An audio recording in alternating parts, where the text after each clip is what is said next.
지금 밖에는 비가 많이 오고 있는데요. 이런 날에 꼭 생각나는 게 있죠. 무엇이 가장 많이 생각이 납니까? 비도 추적추적 오고 이럴 때요. 하나님 말씀이 생각이 납니다. 항상 열심히 성경만 읽으시 보기 때문에 하나님 말씀만 생각하십니다.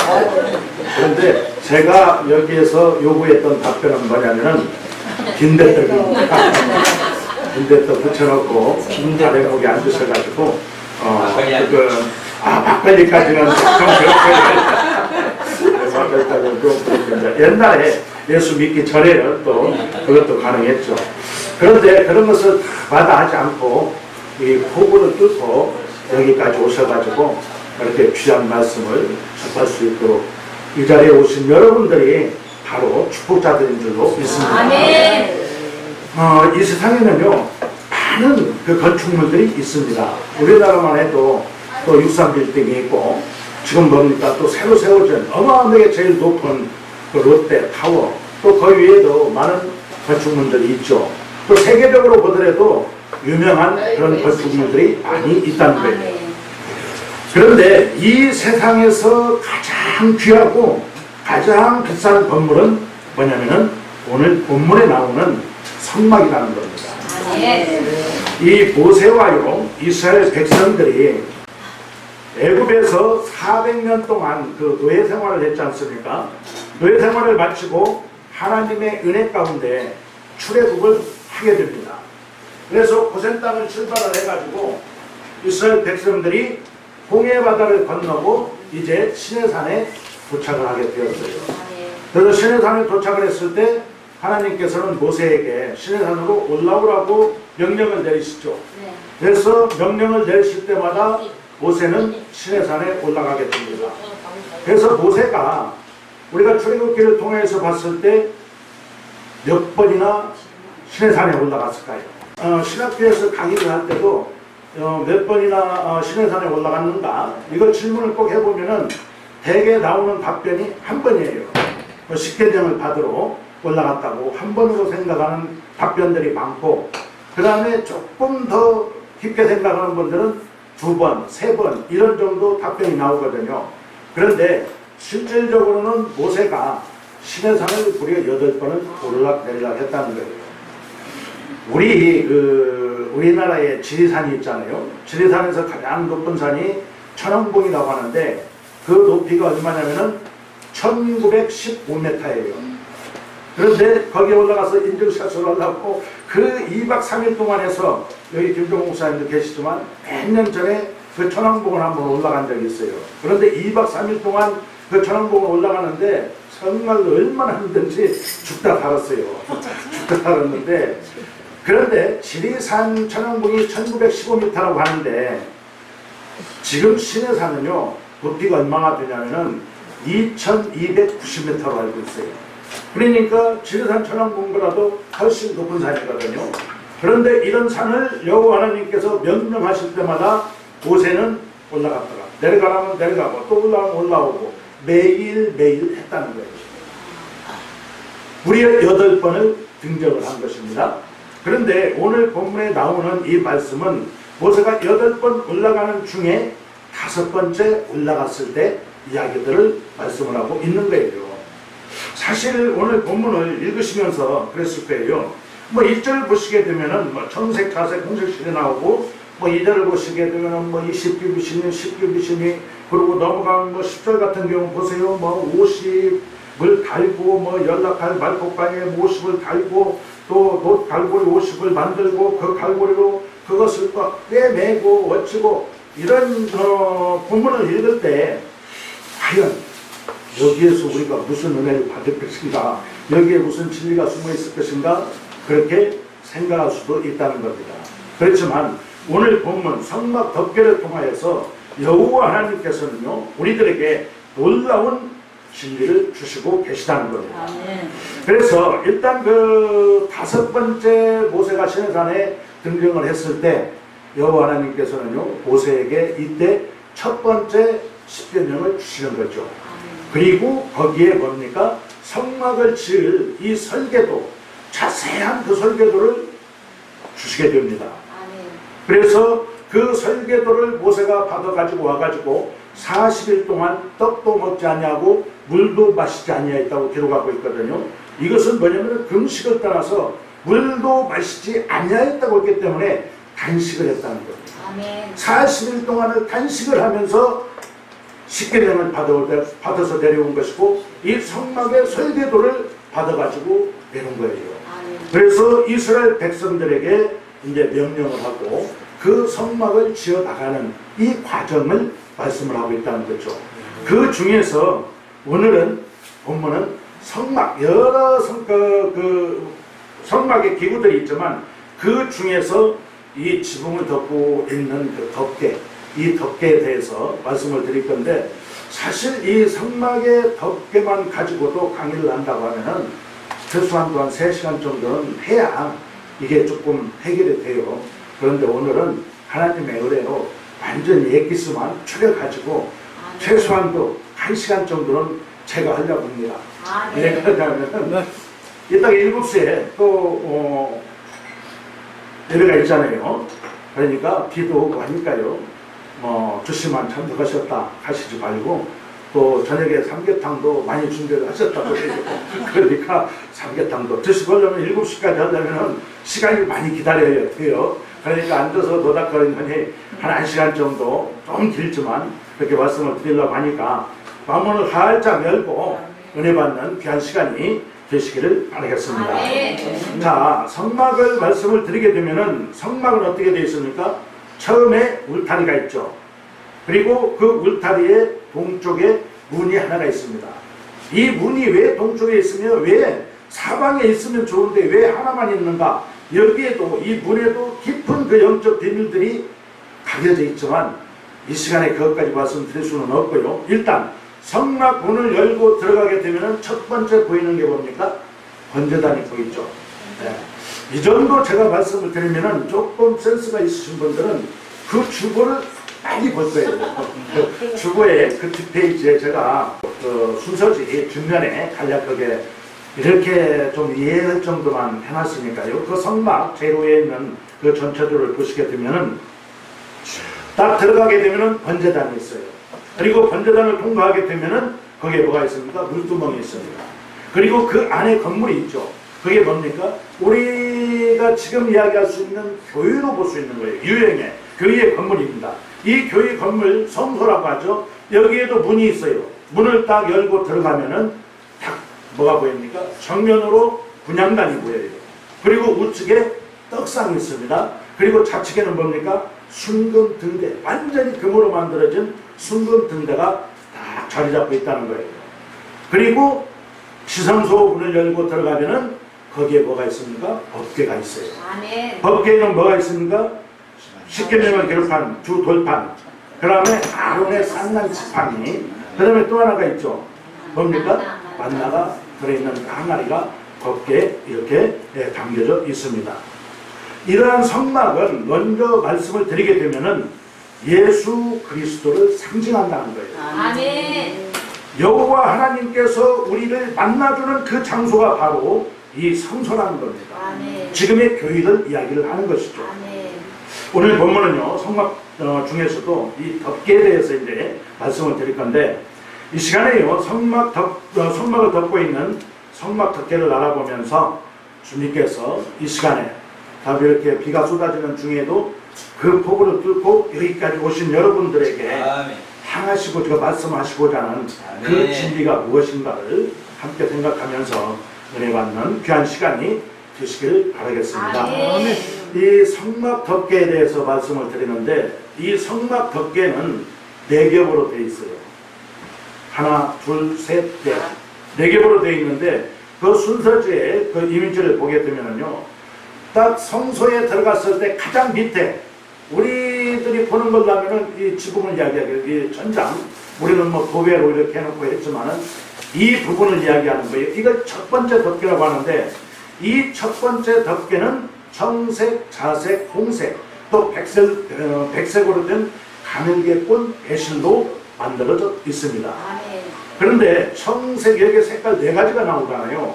청색이 나오고 홍색이 나오고 자주색이 나오고 백색이 나오거든요. 그런데 이 색깔 하나에도 여호와 하나님께서는 우리들에게 주시는 그 영적 비밀이 다 있다는 거예요. 그래서 먼저 청색을 우리가 생각을 해보면 청색 하면은 어떤 것이 생각이 됩니까? 푸른 하늘이 생각이 나는 거예요. 가을 하늘 것 같은. 이 청색은 무엇을 상징하냐면은 생명의 색이다.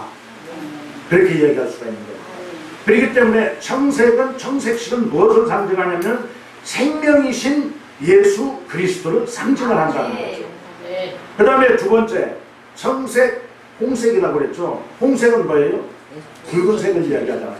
붉은색이야 당연히 예수 그리스도의 십자가의 보혈의 피를 상징을 한다는 것이죠. 그렇기 때문에 우리의 죄를 위하여서 이 땅에 오셔서 고난받으시는 십자가의 보혈의 피, 고난받으시는 예수 그리스도를 상징하는 것이 홍색이라는 겁니다. 그 다음에 자색이 있죠. 자색은 뭡니까? 자주색.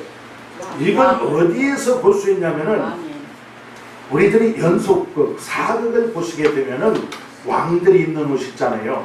왕들이 입는 옷이 황금색으로도 입지만 이 자주색 옷을 입습니다. 권룡포라고도 하고 하는데, 그래서 이 자주색은 왕들만이 입는 색깔이기 때문에 신하들은 자주색 옷을 입을 수가 없었어요. 그렇기 때문에 이 자주색은 뭡니까? 왕 대신 예수 그리스도를 상징을 한다는 것이죠. 그 다음에 마지막에 이제 백색이 나오잖아요. 백색은 뭡니까? 당연하죠.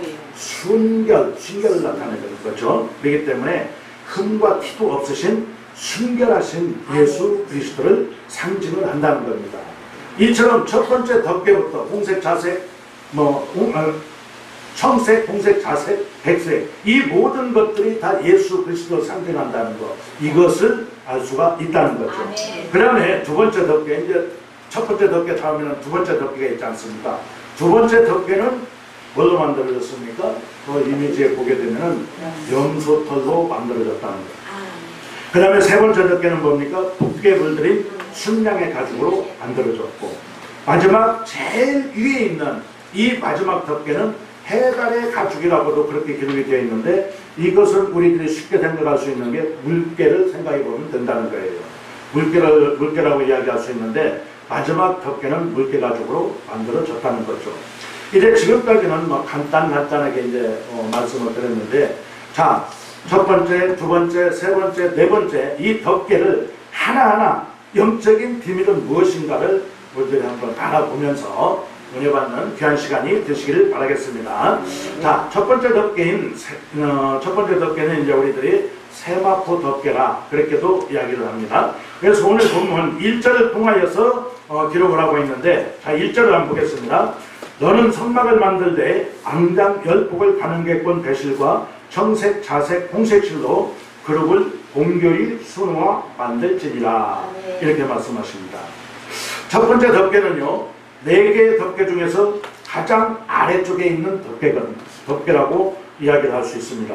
그런데 우리들이 성막에 딱 들어갔을 때 첫 번째 보이는 것이, 지붕을 쳐다보게 되면 첫 번째 덮개가 딱 보인다는 거예요. 그런데 이 첫 번째 덮개에는 무엇이 수놓아져 있냐면 아름다운 천사들이 수놓아져 있다는 거예요. 청색, 자색, 홍색, 백색의 그 4가지의 아름다운 색깔로 이렇게 천사를 수놓아져 있기 때문에 정말로 찬란한 그런 아름다운 그런 모습을 하고 있다는 겁니다. 그래서 우리들이 성막에 딱 들어가 가지고 이 지붕을 보게 되면은 저절로 감탄사가 나온다는 거예요. 그 아름다운 천사가 수놓아져 있는 4가지 색깔로 아름답게 수놓아져 있는 이 모습을 보게 되면은 저절로 당연히 감탄사가 나올 수밖에 없다는 거예요. 이것은 뭡니까? 그만큼 아름답게 만들어졌다는 것이죠. 그 다음에 저절로 찬양이 나올 수밖에 없다는 겁니다.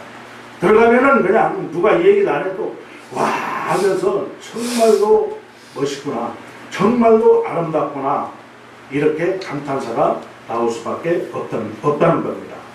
그렇기 때문에 성막에서 보는 그 첫 번째 덮개는요, 무엇을 상징하냐면 예수 그리스도를 상징하기도 하지만 저 천국을 상징하는 것이 첫 번째 덮개다. 이렇게 말씀을 드릴 수가 있는 것입니다. 그러면 이 첫 번째 덮개가 나타내는 그 영적인 의미들을 하나하나 말씀을 드리면, 첫째는 우리 인생들이요, 비록 힘들고 어려운 이 땅에 있다고 하지만 우리들은 이 땅에서 살아가면서 어디를 바라봐야 됩니까? 천사가 그려져 있는 성막 지붕을 보는 것처럼 하늘나라만 바라봐야 된다는 거예요. 골로새서 3장 1절에서 3절을 통하여서 말씀하고 있는데, 그러므로 너희가 그리스도와 함께 다시 살리심을 받았으면 위의 것을 찾아라. 거기는 그리스도께서 하나님 우편에 앉아 계시느니라. 위의 것을 생각하고 땅의 것을 생각지 말라. 이는 너희가 죽었고 너희 생명이 그리스도와 함께 하나님 안에 감추었음이니라. 이렇게 기록을 하고 있습니다. 우리들은요, 땅의 것을 바라보아서는 안 된다는 거예요. 땅의 것을 구하고 땅의 것을 찾아서는 안 된다는 거예요. 오직 우리들은 위의 것만 바라보고 위의 것을 사모하고 위의 것을 찾아야 될 줄로 믿습니다. 그런데 위의 것을 바라보라고 했잖아요. 이것을 반대로 이야기하게 되면은, 땅의 것을 바라보게 되면은 어떻게 됩니까? 구원이 있을 수가 없다는 거죠. 하나님 안에 있을 수가 없다는 거죠. 세상에 있을 수밖에 없다는 것입니다. 그렇기 때문에 우리들은요, 항상 위의 것만, 영적인 것만을 바라보시기를 바라겠습니다. 이렇게 왔을 때 성막의 그 첫 번째 덮개를 보면서 우리들이 생각을 해야 될 것은 무엇이냐면은, 우리 육신들은 지금 비록 이 땅에 있지만 우리의 심령들, 우리의 마음은 어디에 있어야 되냐면은 하늘나라에 있어야 된다는 거예요. 그리고 오직 하늘나라만 바라봐야 된다는 겁니다. 여기에 계신 우리들 모두는요, 하늘에 계신 여호와 하나님만 바라볼 수 있는 귀한 삶들을 사시기를 바라겠습니다. 이제 둘째는 뭡니까? 청색, 자색, 홍색, 백색의 네 가지 그 아름다운 색깔로 천사들을 수놓은 첫 번째 덮개는요, 어디에 있다고 그랬습니까? 가장 아래쪽에 있다고 그랬어요. 가장 아래쪽에 있기 때문에 밖에서는 이 아름다움, 이 천사를 수놓은 이것들을 결코 볼 수가 없다는 겁니다. 밖에서 보면 뭐만 보이겠어요? 제일 마지막에 씌워져 있는 물개 가죽으로 만들어진 그것밖에 보이지 않는다는 거예요. 자, 지금 이 시간에도요, 밖에는 수많은 사람들이 지나다니고 있어요. 병원에 가는 사람들도 있을 것이고, 볼일을 보는 사람들도 있을 것이고, 여러 가지 다 목적들이 있어서 지나다니고 있습니다. 그렇지만 지나다니고 있으면서도 지금 이 자리에서 진리의 말씀이 선포되어지고 있는 것은 알지를 못한다는 거예요. 이와 같이요, 이 교회라는 것은 밖에 있어서는 결코 볼 수가 없다는 겁니다. 이 성막 안으로 들어와야만이 이 천사들이 새겨져 있는 그 아름다움, 휘황찬란한 것, 이 진리를 볼 수가 있다는 거예요. 거기에 바로 구원이 있다는 것입니다. 그렇기 때문에 이 자리에 함께 하신 여러분들은요, 이 자리에 함께 참석한 여러분들은 바로 축복자들인 줄로 믿으시기를 바라겠습니다. 자, 이번에 세 번째는, 첫 번째 덮개는 뭡니까? 청색, 자색, 홍색, 백색, 이 네 가지 색깔로 이루어져 있다고 했잖아요. 그런데 이 네 가지 색깔이 하나하나 있을 때는 별로 의미가 없겠지만, 이 네 가지 색깔들이 짜여져 가지고 모여져 가지고 아름다운 천사를 수놓게 되고, 정말로 감탄사가 저절로 나오고 찬양이 저절로 나올 정도로 아름답다고 했지 않습니까? 역시 마찬가지로 이 교회에도요, 우리들이 사는 여기에도 여러 사람들이 모일 수밖에 없다는 거예요. 지금 여기에도 많이 모여있지만요, 다 각각 틀리다는 거예요. 뭐 많이 배운 사람도 있을 것이고, 조금 덜 배운 사람도 있을 것이고요, 또 많이 물질을 가지고 있는 분도 있을 것이고, 조금 덜 가진 분도 또 있을 수 있다는 겁니다. 정말로 심성이 착한 사람들도 있을 것이고, 그렇지 못하고 성질머리가 더러운 사람도 있을 수가 있다는 거예요. 또 믿음이 좋은 사람도 있을 수 있고, 믿음이 조금 부족한 사람들도 있을 수가 있다는 겁니다. 정말로 각양각색의 사람들이 모여 있다는 거예요. 그렇지만 첫 번째 덮개가 정색, 자색, 공색, 백색실 여러 가지 색깔이 모여졌지만 이게 하나가 되어져 가지고 아름다운 걸로 만들어졌다고 그랬잖아요. 로마서 8장 28절에서는 합력하여서 선을 이루라고 말씀하시거든요.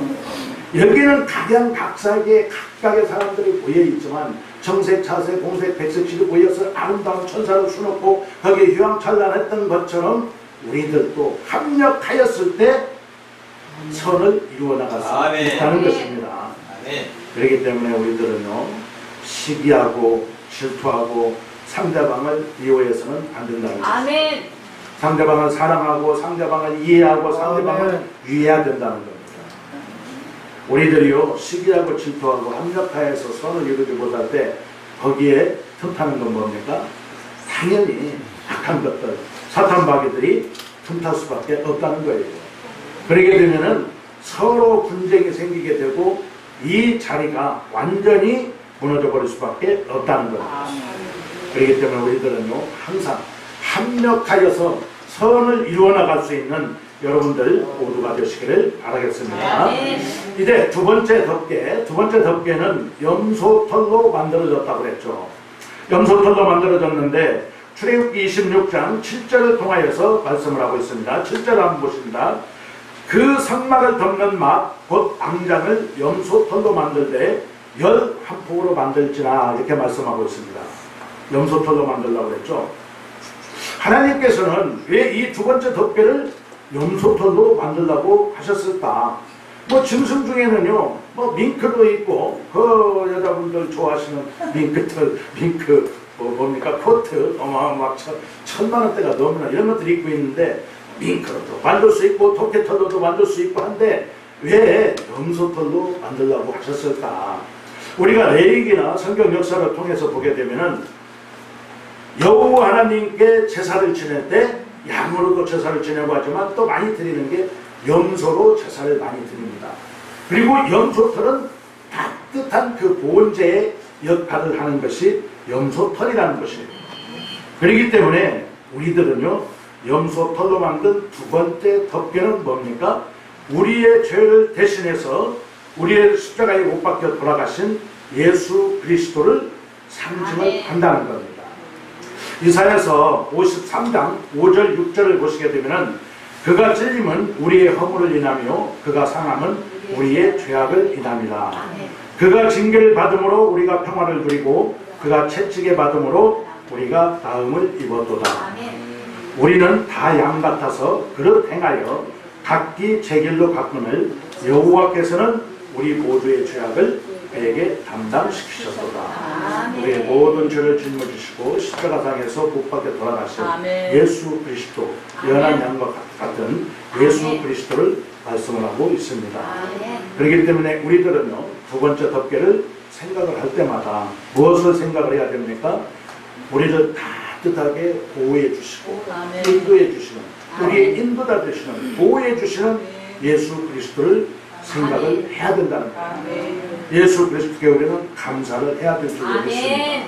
그리고 우리의 모든 죄를 짊어지시고 십자가에 못 박혀 돌아가신 예수 그리스도를 우리는 항상 생각하시기를 바라겠습니다. 이제 세 번째 덮개인데요, 세 번째 덮개는 붓게 물들인 순양의 가죽으로 만들려고 하고 있습니다. 오늘 본문 14절에서 말씀을 하고 있는데 전반절을 보시게 되면은 붉은 문들인 수양의 가죽으로 막의 덮개를 만들려고 기록하고 있습니다. 이 세 번째 덮개는 붓게 물들인 순양의 가죽으로 만들어졌는데, 그냥 아까 두 번째 덮개는 염소털로 만들었잖아요. 그런데 세 번째 덮개는 순양의 가죽으로 만들려고 했는데 다른 것은 뭡니까? 붓게 물을 들이라고 했어요.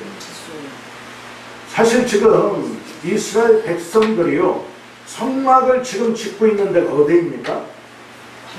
광야예요. 시내산 광야. 무슨 뭐 염색약이 있고 뭐 물들일 수 있는 그런 도구가 있고 그런 것도 아니에요. 그런데 여호와 하나님께서는 뭡니까? 순양 가죽에다가 붉은색으로 물을 들이라는 거예요. 순양은 좀 전에도 말씀드렸지만 이스라엘 백성들이 제사를 드릴 때 가장 많이 사용했던 제물이 순양입니다. 또 굳게 물들이라고 한 것은 뭐냐면은 예수 그리스도의 십자가에 보여야 피를 상징을 한다. 그러니까 성막은 예수 그리스도를 상징하는 것이고 성막의 모든 그 기물들도 다 예수 그리스도를 상징한다고 그랬어요. 덮개도 역시 마찬가지입니다. 하나하나가 다 예수 그리스도를 상징하는 거예요.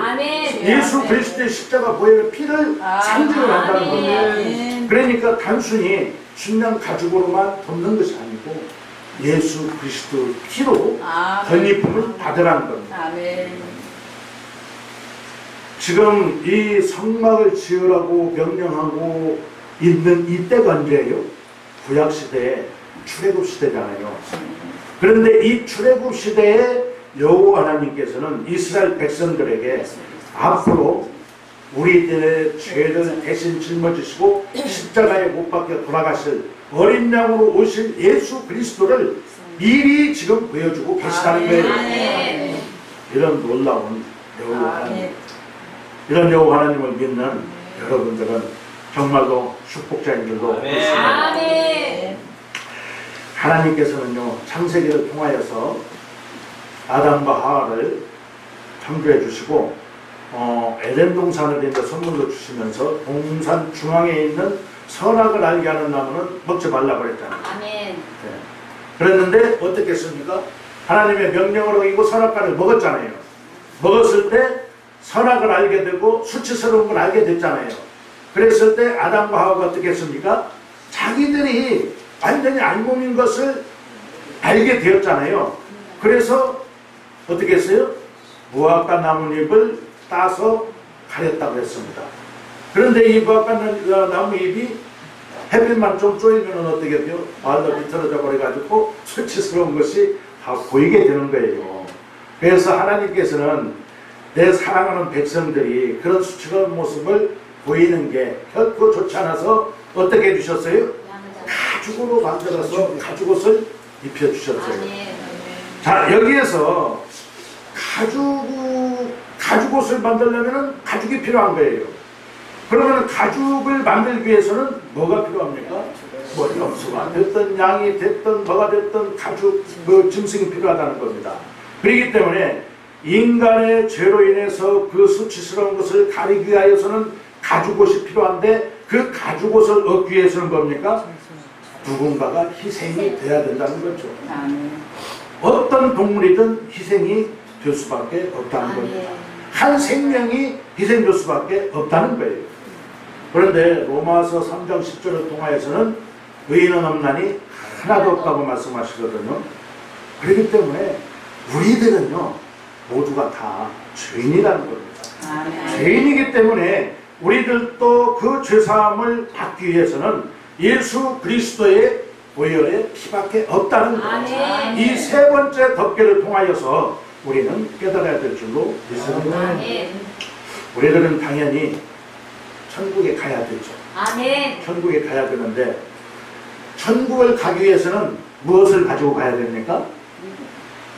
돈, 명예, 권력, 능력 이런 걸로 갈 수가 없다는 거예요. 천국에 갈 수 있는 것 확실한 것은 뭡니까? 예수님의 피를 가지고 갈 수밖에 없다는 겁니다. 그래서 굳게 물들인 그 순양의 가죽 덮개를 우리들은 보면서요, 이 시간에 이 말씀을 들으면서 피값이 있어야만 구원받고 보호받을 수 있다는 것, 이것을 깨닫는 귀한 시간이 되시기를 바라겠습니다. 그렇기 때문에요, 주님의 이 몸된 교회도 역시 우리의 힘으로 부흥될 수 있는 것이 아니라는 거예요. 주님께서 함께 하실 때만이, 예수 그리스도의 십자가의 보혈의 피로 덧입혀졌을 때만이 가능하다는 겁니다. 그런데 이 시대를 보게 되면은 어떻습니까? 한국 교회를 한번 뒤돌아보게 되면은 너무 하나님의 뜻과는 거리가 멀다는 겁니다. 뭐 대형 교회들뿐만 아니라 개척 교회들도 비슷비슷해요. 왜냐하면 인간의 힘과 능력으로, 인간의 방법으로 어떻게 부흥시키기 위하여서 여러 가지 뭐 제도들을 도입을 해가면서 힘쓰고 있다는 거예요. 그런데 이걸로써 부흥이 가능합니까? 그래서 이것을 우리들은 뭐라고 얘기하냐면은 허심을 쓰고 있다. 그렇게 얘기할 수밖에 없다는 거예요. 한국 교회들을 보게 되면 세상과 적당히 타협을 합니다.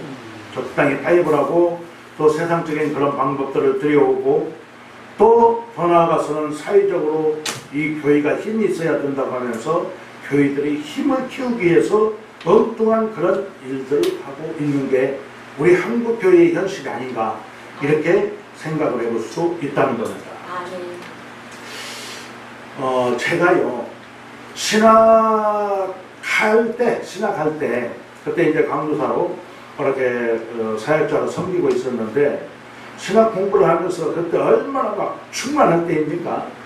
그래가지고 어떤 마음을 갖게 됐냐면은 한국 교회사를 배우고 하면서 우리 한국 교회에 교인은 언제 이렇게 들어왔는가? 그러면서 그걸 연구를 하다 보니까 한국에도요 100년이 넘는 교회들이 참 많이 있더라고요. 그래서 궁금증이 이제 생기게 된 거예요. 그럼 100년이 넘는 이런 어마어마한 이런 교회들은 과연 어떻게 예배를 드리는가? 어떻게 생겼는가? 그래서 이제 그 섬기던 교회에 말씀을 드리고 거기서 사역을 하고 서울에 있는 100년이 넘는 교회를 주일날마다 수련을 한 번 한 적이 있어요. 한 6개월 정도에 거쳐서요. 이게 서울에서만 보더라도 가장 오래된 교회가 세문안교회거든요. 광화문에 있는 세문안교회는 1885년에 한국에 복음이 들어올 때 최초의 선교사님이 들어올 때 원더우드 선교사님이 들어오셨잖아요. 원더우드 선교사님이 들어오셔가지고 세문안교회를 개척을 하셔서 예배를 드린 거예요. 그 다음에 그 옆에 또 정동 제일감리교회가 있고 뭐 승동교회, 뭐 종로가 연동교회, 뭐 묘동교회 100년이 넘는 교회들이 많습니다. 뭐 아현감리교회, 뭐 남대문 동대문교회도 100년이 넘는 교회들인데 일부러 주일날 낮 예배에 가서 예배를 같이 참석을 하면서 한번 경험을 해봤어요. 그런데 뭐 인천 뭐 경기도 일대에도 다녀보고 했는데 어느 교회에 딱 가니까 큰 입구의 현수막으로 무료 법률 상담 이거 해드리는 이 그 현수막이 있더라고요. 그래서 몇월 며칠 몇 시부터 몇 시까지 뭐 유명한 변호사님들 와서 이렇게 법률적인 상담을 해준다. 제가 그것을 딱 보는 순간 야 바로 이것이다 이런 생각이 딱 들더라고요. 근데 사실 저 같은 경우도 신학을 하기 전에는 이제 법학을 전공했고 했기 때문에 야 내가 앞으로 신학을 해서 개척을 하게 되면은 뭐 선배 변호사들 좀 붙어보고 해가지고 좀 초청을 해다가 이런 것을 교회에다 도입을 해가지고 하면은 정말로 부흥되는데 많이 도움이 되겠다 이런 생각을 했었는데 자꾸 말씀을 알게 되고 개척을 해보게 되고 하니까 이런 것들은요 결국에는 뭡니까? 세상적인 그런 방법들이라는 거예요. 왜 그렇습니까? 자, 소송이라는 거 법률적으로 문제가 생기다 보면은요 소송이라는 것은 원고가 있고 피고가 있는 거예요. 그러면은 교회 입장에서는 억울하지 않게 그것을 구제하기 위해서 상담을 해주고 해서 이긴다고 할지라도 결국에 한쪽에 누군가는 지는 사람이 있다는 것이거든요. 그렇기 때문에 성경에서는 원수를 사랑하라고 했잖아요.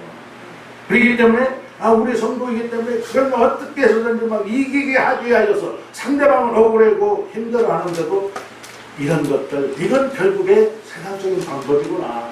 이런 걸로 해서는 여호와 하나님께서 교회를 부흥시켜주지 않겠구나. 이런 것을 깨달은 그런 경험이 있습니다. 이런 것들이 다 세상적인 것들이라는 것이죠. 그리고 또 보면은요 뭐 폭발 전도 세미나 이런 것들이 있습니다. 무슨 뭐 시한폭탄이가 한데 폭발입니까? 폭발. 이 제목만 보면은 정말 금방 부흥될 것 같아요. 가서 또 그런데 세미나 참석해갖고 듣고 앉아있으면 그냥 돌아가면은 다음 주에는 금방 그냥 성도들이 막 찰 것 같고 부흥이 될 것 같아요. 그런데 결코 이런 것도 하나님의 방법이 아니라는 겁니다. 네. 십자가의 베레피의 방법이 아니라는 것이죠. 네. 결국에는 세상적이라는 겁니다. 또 한 가지 요즘에 참 문제가 되는 것들이 있어요. 그게 뭐냐면은 이렇게 교회를 다니시면서 보면은 교회 앞에 이렇게 세워져 있는 이 간판들 있잖아요. 그런 것들 보게 되면은 요가 교실이라는 게 있어요. 요가 교실. 그런 것들 아마 이렇게 보신 적 있을 거예요. 이것도 깊이 알게 되면은 참 문제가 많은 거거든요. 왜 그렇습니까? 이 요가라는 것은 인도의 힌두교의 수행 방법이 하나예요. 그런데 이제 목사님들이 이런 걸 깊이 모르기 때문에 전도 차원에서 건강 차원에서 또 여성분들은 미용 차원에서 이 교실, 요가 교실을 도입을 해가지고 믿는 사람들 오게 해서 무료로 해주고 그래서 전도 목적으로 한다고 그러는데 이 요가에 대해서 우리가 정확히 알아야 된다는 거예요. 그래서 이 요가는요, 수련 방법이 1단계에서 2단계 해가지고 8단계로 나눠져요. 8단계로 나누어지는데 이 수련 방법이 단계별로 올라갔을 때 마지막 8번째 단계가 뭐냐면은 신아일치경이라는 거거든요. 이게 뭐냐면은 한번 신아일치경을 풀면은 신과 내가 하나가 되는 경지에 올라간다는 거예요. 그렇기 때문에 이것이 결국에는 뭡니까? 내가 하나님의 경지에 올라간다는 거예요. 그렇기 때문에 이게 그냥 여성분들 미용으로 건강으로 유연성을 든다고 이런 단순한 차원에서 한다고 하겠지만 그게 서서히 물들어갈 수가 있다는 것이죠. 그렇기 때문에 성경에서는 악한 것들은 아예 근처에도 가지 말라고 했거든요. 그렇기 때문에 건강을 위해서, 미용을 위해서, 유연성을 위해서, 전도 목적을 위해서 아예 이런 것들은 교회에 도입을 해서는 안 된다는 거예요. 이런 것들이 잘못해갖고 이단 교주들이 그냥 되는 겁니다. 이렇게 잘못해가지고 서서히 물들어가는 거거든요. 그렇기 때문에 우리들은 이런 것을 확실히 알고 세상 것들을 결코 교회에 도입을 해서는 안 된다는 거예요. 하나님께서는요, 성막에 임재하셔서 십자가의 보혈의 피로써 우리들을 만나주신다고 그랬어요. 성막이 뭡니까? 우리들을 여호와 하나님께서 만나주시는 장소라고 했잖아요. 그런데 뭘로 만나주신다고요? 십자가의 보혈 앞에 순양의 가죽을 붓게 물들이라고 했잖아요. 이 다 십자가의 보혈의 피로써 여호와 하나님을 만날 수 있다는 거예요. 그렇기 때문에 주님께서 임재하시는 거룩한 장소인 성막 안에, 주님의 몸된 교회 안에 세상 것들이 자꾸 들어오게 되면은 여호와 하나님께서 좋아하시겠어요? 결코 좋아하시지 않는다는 거예요. 이것을 한번, 이런 비교가 어쩔지 모르겠지만 젊은 시절에 다 연애들은 한 번씩 해보셨으리라 믿어요. 자, 연애를 하는데 사랑하는 여인이 있어요. 시간을 정해놓고 데이트를 하고 그럽니다. 몇 번 만나고 하니까 정말로 사랑하고 마음에 들고 해서 참 소문이라도 이제 한번 잡아보고 싶고, 오늘은 내가 그냥 정말로 용기를 내가지고 어떻게 분위기를 해서 뽀뽀라도 한번 해봐야 되겠다, 이런 마음을 가지고 나갑니다. 약속 장소에. 그런데 혼자 나와 있습니까? 꼭 친구를 달고 나오는 이런 경우가 있잖아요. 그럼 완전히 김새버리잖아요. 그럴 때 그렇게 막 각오를 하고 진짜 오늘은 내가 역사를 만들어 봐야 되겠다고 나갔는데 친구가 있을 때 기분이 좋겠어요, 안 좋겠어요? 안 좋다는 것이죠. 똑같은 거예요. 하나님께서도 십자가의 배를 빌어서 둘이 만나서 대화하고 응답하기를 원하는데 세상 것들을 찾고 옆에 끼고 들어가서 하나님을 만나서는 결코 안 된다는 겁니다.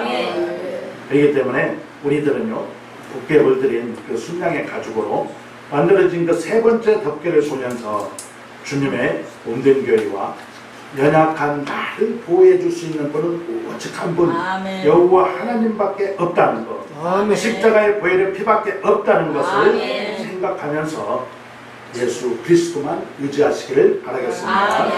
이제 마지막 네 번째 덮개인 그 해달의 가죽 덮개입니다.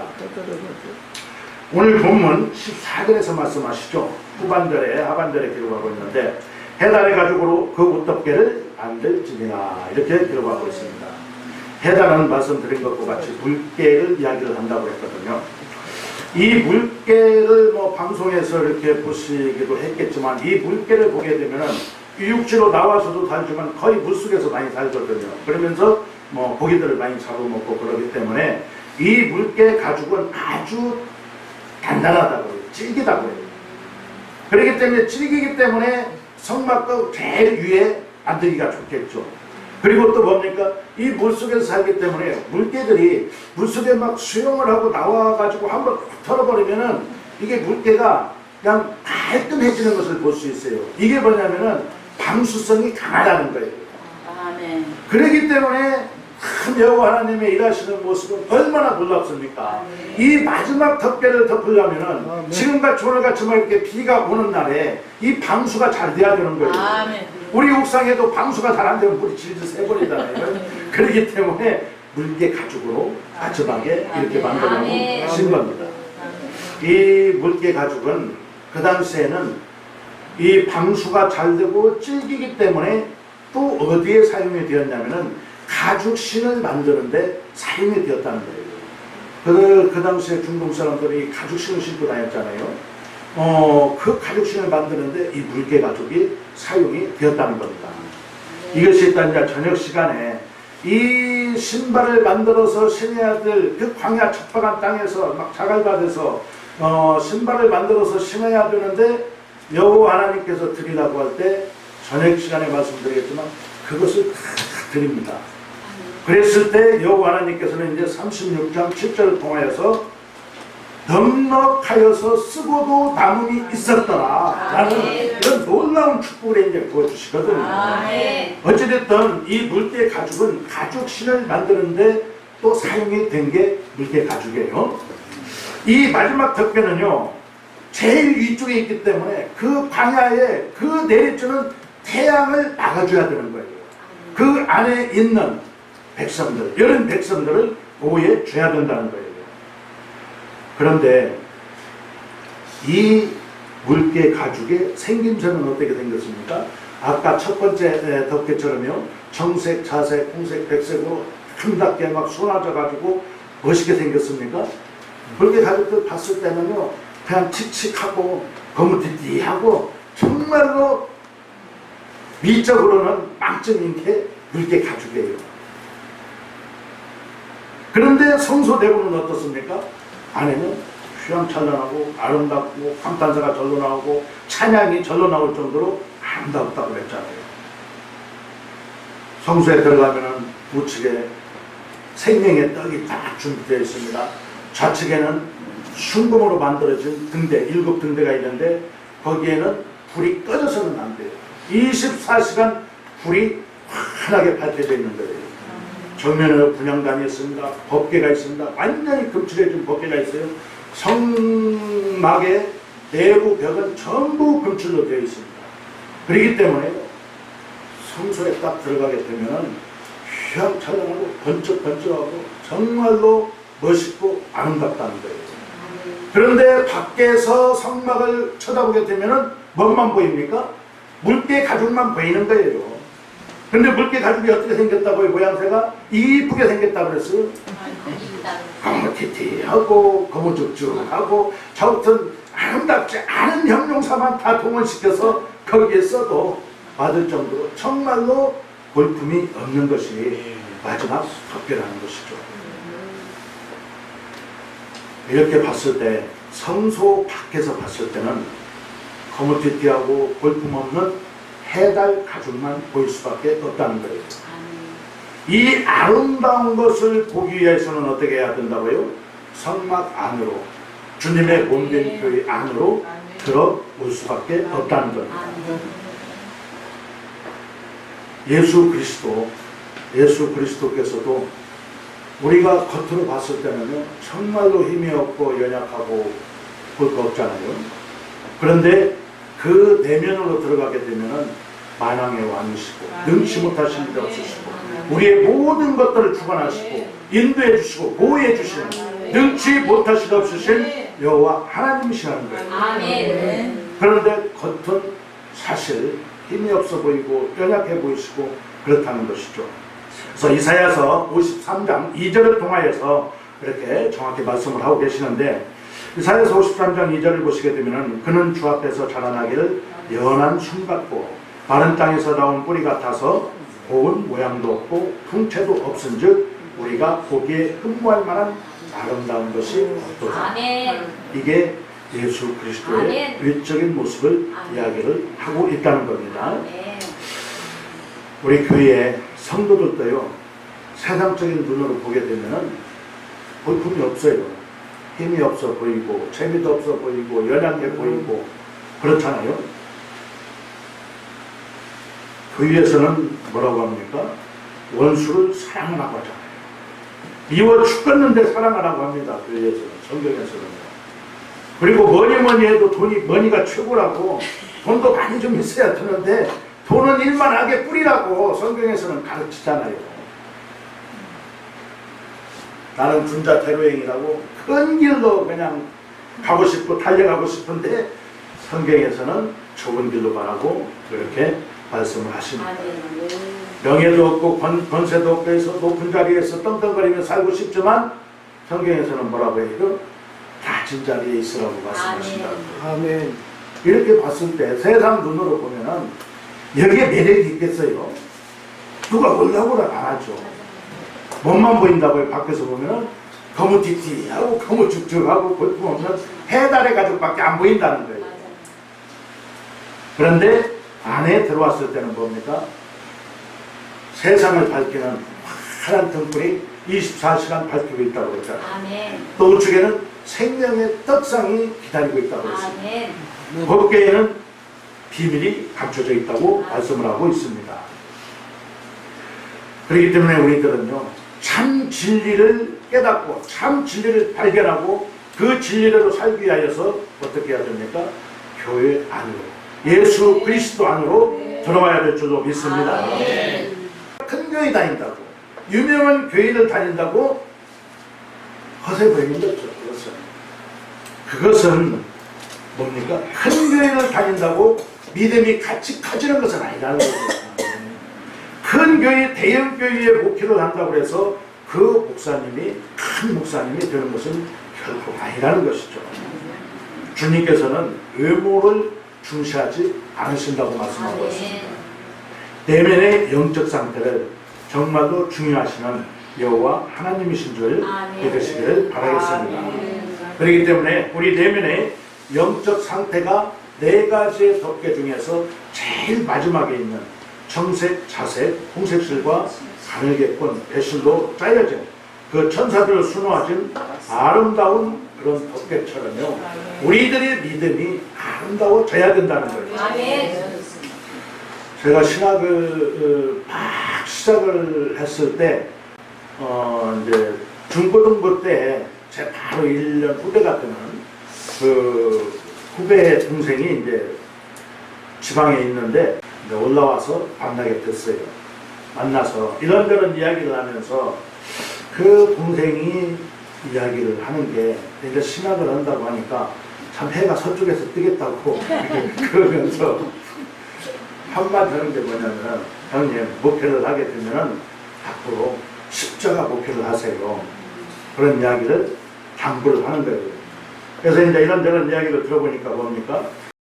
그 어마어마한 큰 교회들 밖에 건물에는 정말로 어마어마하게 크고 비싼 아름다운 십자가가 걸려 있는데 성전 내부에 들어가면은 강단에는 십자가가 있지만 십자가를 발견할 수가 없다는 겁니다. 그게 뭐냐면은 막 큰 교회들 뭐 장로파, 원파 막 해가지고 서로 다투고 이게 나눠져가지고 막 다투고 막 그렇지 않습니까? 이런 모습을 보면서 이 사역자들은요, 뭐 고래등에 뭐 새우등 터진다거나요, 이러는 거예요. 이런 모습을 보면서 많이 느낀 거죠. 그러면서 개탄을 하는 겁니다. 교회 안에 들어오면 십자가를 찾아볼 수가 없다는 거예요. 그렇기 때문에 십자가 목표를 하시라고 이렇게 당부를 했던 그런 그 기억이 나는데요. 우리 예수 그리스도 안에, 이 교회 안에는 십자가 보혈의피가 임해야 될 줄로 믿습니다. 아멘. 우리들의 심령 가운데에도 역시 마찬가지라는 거예요. 그래서 우리들은요, 항상 성막 안에 들어오기를 힘써서 경건의 훈련을 계속해가지고 빌립보서 2장 5절에서 말씀하신 것과 같이요, 이 마음을 품으라. 무슨 마음이요? 예수 그리스도의 마음을 품으라. 이렇게 말씀하신 것과 같이 우리들은 항상 우리들의 심령 가운데 예수 그리스도의 마음을 품고 아멘. 십자가의 믿음을 소유하시기를 바라겠습니다. 아멘. 그 어느 교회에 이 집사님이라는 분이 있는데 이 전도팀의 대원이었대요. 그래서 매주 노방전도로 나가가지고 열심히 전도를 하는데 요즘 뭐 나가서 전도한다고 그냥 뭐 전도가 팍팍 됩니까? 안 되잖아요. 그냥 거졌다 보지도 않고 그러는데 복음을 전하면은 그런다는 거예요. 말도 말하고 우리 형님이 교회의 장로님인데 그것도 수석 장로님인데 얼마나 욕심이 많은지 그냥 형제들도 집안도 돌아보지 않고 그냥 너무나 욕심이 많고 그래서 피해만 주고 한다고 그런 형님이 믿는 예수라면 나는 믿지 않겠다고 이렇게 이야기를 하고 도리어 핀잔하면서 떠나간다는 거예요. 또 어떤 아주머니를 만나서 또 복음을 전하니까 그 아주머니는 뭐라고 합니까? 이 옆집에 사는 아주머니가 교회 권사님이라고 하는데 그냥 얼마나 그 성질머리가 나쁜지 옆 사람들한테 덕이 되지는 않고 도리어 막 피해가 되고 웬 분쟁만이를 두고 그런다는 거예요. 그러니까 그런 사람들이 믿는 예수는 나는 믿지 않겠다. 이렇게 전도하기가 힘들더라는 거예요. 그러니까 이 집사님이 정말 코가 석쇠가 된 거예요. 그래서 기도하는 중에 딱 생각이 난 게 있었대요. 다음에 또 가서 전도할 때는 뭐라고 하냐면 그런 얘기를 하면은 그런 연놈들이 믿는 예수를 믿지 말고 십자가에 부활했더니 예수 그리스도를 믿으라고 그렇게 전도를 했다는 거예요. 그렇기 때문에 우리들은 이 껍데기만 보고 껍데기를 보고 예수 그리스도 안에 나가서는 안 된다. 이 성마가 마지막에 있었던 이 네 가지의 색깔로 아름답게 만들어진 그 예수 그리스도의 피만 의지를 해야 될 줄로 믿습니다. 아멘. 우리들이 이런 이제 보혈의 피로서 우리들의 성막 덮게 이런 축복을 받아야 되는데 이런 축복을 받기 위해서는 과연 우리들이 이제 마지막으로 어떤 삶을 살아나가야 될 것인가. 이것을 우리들이 깨달았을 때 지금까지 얘기했던 이런 놀라운 축복들을 다 내 것으로 만들 수가 있다는 거예요. 아멘. 자, 하나님께서는요 오늘 본문 출애굽기 16장 1절에서 14절을 통하여서 성막을 덮을 수 있는 덮개를 만들라고 명령을 하시잖아요. 그래서 지금 25장 이하에서부터 26장을 여기에서는 성막을 만들라고 여호와 하나님께서는 설계도를 주신 거예요. 그리고 이 설계도를 가지고 와서 이스라엘 백성들에게 모세가 전달을 해가지고 36장서부터 이제 진짜 성막을 만들어 나가는 거거든요. 그것을 한번 비교를 해보면서 우리들이 어떤 삶을 과연 살아나가야 될 것인가. 그래서 이 축복, 여호와 하나님께서 예배해 놓으신 이 축복을 우리들이 어떻게 했을 때 받아 누릴 수가 있는가. 이 비밀을 알고 마치도록 하겠습니다. 자, 오늘 본문 출애굽기 26장 1절 한번 보십니다. 1절 보시게 되면은 너는 성막을 만들 때 앙장, 열폭을 가는개권 배실과 청색, 자색, 홍색술로 그룹을 공교히 수놓아 만들지니 그렇게 말씀하고 있죠. 만들지니 만들라고 지금은 명령을 하고 계세요. 만들었다는 것이 아니에요.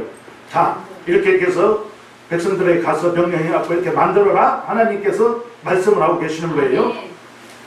이제 뭐 성경을 찾을 수 있는 분들 한번 찾으시고 36장을 딱 펴갖고 덮지 말고 손가락으로 넣어놓고요. 비교하면서 한번 보자고요. 출애굽기 36장입니다. 8절. 자, 이제 이 명령을 받고 이스라엘 백성들이 어떻게 했는가? 일하는 사람 중에 마음이 지혜로운 모든 사람이 열폭 휘장으로 성막을 지었으니라고 과거형으로 말씀하고 있잖아요. 지었다는 거예요. 이제 아까는 만들지니라 이렇게 만들어라 명령했는데 36절에서 뭐라고요? 지었다고 말씀을 하고 있어요. 그리고 곧 가늘게꼰 배실과 청색, 자색, 홍색실로 그룹을 문이 놓아서 짜서 지은 것이다. 성막을 지었어요. 이 비교를 한번 해봅니다. 출애굽기 16장 오늘 본문 1절을 한번 보시게 되면은 너는 성막을 만드는데 앙장 열폭을 가는개꼰 배실과 청색, 자색, 홍색실로 그룹을 공교히 수놓아 만들지니 다시 36장 8절을 보시게 되면 이 내용이 똑같아요. 똑같습니다. 이건 뭡니까? 하나님께서 명령하신 그대로 했다는 거예요. 더 확인을 해봅니다. 이제 26장 다시 앞으로 와서 14절을 봅니다. 붉은 문드린 순양의 가죽으로 막의 덮개를 만들고 해달의 가죽으로 그 윗덮개를 만들지니라. 똑같죠? 만들지니라. 만들어라. 이렇게 여호와 하나님께서 말씀하시죠. 자, 36장으로 다시 옵니다. 36장 19절을 보시게 되면 붉은 물들인 순양의 가죽으로 막의 덮개를 만들고 해달의 가죽으로 그 윗덮개를 만들었더라. 아멘. 만들었다는 거예요? 만들지 않았다는 거예요? 만드는 거예요. 아멘. 모세와 이스라엘 백성들은요, 여호와 하나님께서 명령하신 그대로 순종을 하고 있습니다. 어떻게 만들었다고요? 내가 막 건축, 집을 막 잘 짓는 뭐라고 해야 돼요? 그것들은 뭐 기술자라서, 또 내가 막 경험이 많아가지고, 내가 막 능력이 많아가지고 전문가라서 내 생각도 여기는 이렇게 하면 더 좋겠는데 이렇게 안 지었다는 거예요. 하나님이 지으라고 한 대로 짓수 하나 틀리지 않게 아주 정확하게 지었다는 거예요. 그대로 지었다고 말씀하고 있습니다. 보세요. 출애굽기 26장 2절입니다. 매 폭의 길이는 28규빗, 너비는 4규빗이로 각 폭의 장단을 갖게 하고, 이제 숫자가 나오잖아요. 규빗이 나오고 폭이 나오고. 그런데 36장 9절에 가면은 똑같아요. 만들지니라. 틀린 것은 마지막에 만들었더라. 이 차이밖에 없는 거예요. 실수 하나 1mm 하나 틀리지 않다는 거예요. 다시 한번 정확히 말씀을 드리면은 출애굽기 26장 14절 붉은 물들인 순양의 가죽으로 막의 덮개를 만들고 해달의 가죽으로 그 윗덮개를 만들지니라. 자, 출애굽기 36장 19절 붉은 물들인 순양의 가죽으로 막의 덮개를 만들고 해달의 가죽으로 그 윗덮개를 만들었더라. 이것은요, 한번 대조를 해보세요. 시간이 좀 걸려드려도. 출애굽기 26장, 이 시간에 한번 아주 확인을 해보자고요. 26장 14절을 한번 유심히 보시고 36장 19절에 와서 한번 다시 정확히 보세요. 제가 10초만 드릴게요. 10초 동안에 한번 비교를 해보세요. 이게 뭐 개역 개정 뭐 이런 성경에 따라서 조금씩 틀릴지 몰라도, 그럴지라도 출애굽기 16장 14절과 출애굽기 36장 19절은 똑같아요. 다 틀린 거 뭡니까? 틀린 거예요. 아니, 숙제를 내드렸는데 안 하신 것 같아요. 자, 네, 그 윗덮개 여기까지는요 14절이든 19절이든 토시 하나 틀리지 않고 똑같아요. 그런데 마지막에 만들지니라.